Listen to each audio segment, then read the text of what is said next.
Hello friends, on this episode of the Adams Chetwood video newsletter, I'm going to tell you why we describe ourselves as investors as rational optimists. And I'm taking that term from a book by a gentleman named Matt Ridley, which I highly recommend.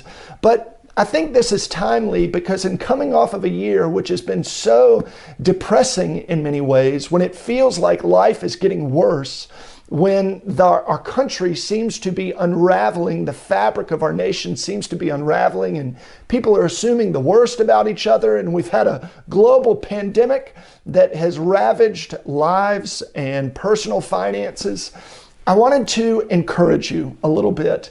And so I want to put up two charts in front of you. One is going to show you that as investors, the market rewards being optimistic over a longer period of time. This first chart is from our research partners at JP Morgan, and it's going to show you the returns of the American stock market over the last 100 years. And as an overlay of this chart, I'm going to show you all of the national crises that we've experienced, from world wars to stagflation to the Great Recession.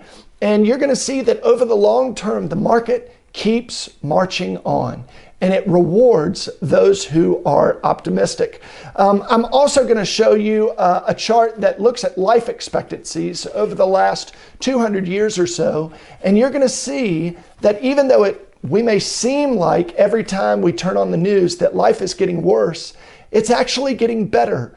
When we look at life expectancies across all of the continents, that over the last 150 years, life expectancies have actually doubled.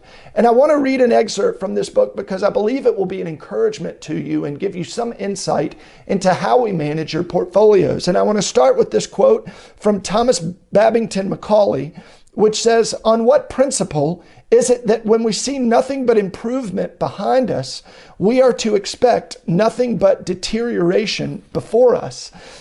So when we look at life expectancy, when we look at GDP per capita, when we look at quality of life metrics, we're seeing that those are going up, and not going up slowly. They're going up exponentially over the last 150 years. So consider this, consider these statistics. Since 1800, the population of the world has multiplied 6 times, and you would think we don't have enough resources, we're going to run out of food, we're going to run out of water, people are going to die of starvation.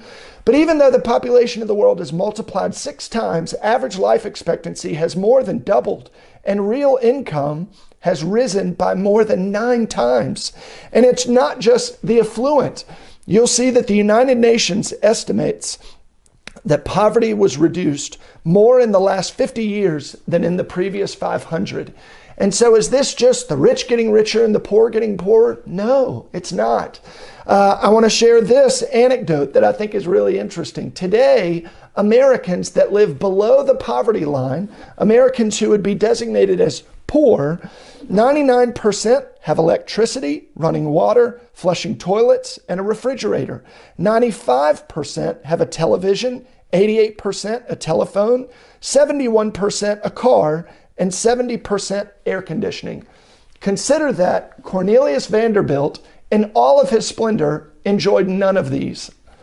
And y'all, I say that not to minimize or to trivialize the plights of folks in our nation, our friends and neighbors who are living below the poverty line. I know that that's very difficult, but I am saying that in a time, especially coming off of a year, as investors where it seems like things are getting worse, I think it's encouraging to zoom out every now and then and recognize that things are actually getting better when we look at quality of healthcare, quality of life, as we said before, GDP per capita and life expectancy, that those things are getting better. And that is why the market rewards long-term optimists and really does not reward long-term pessimists.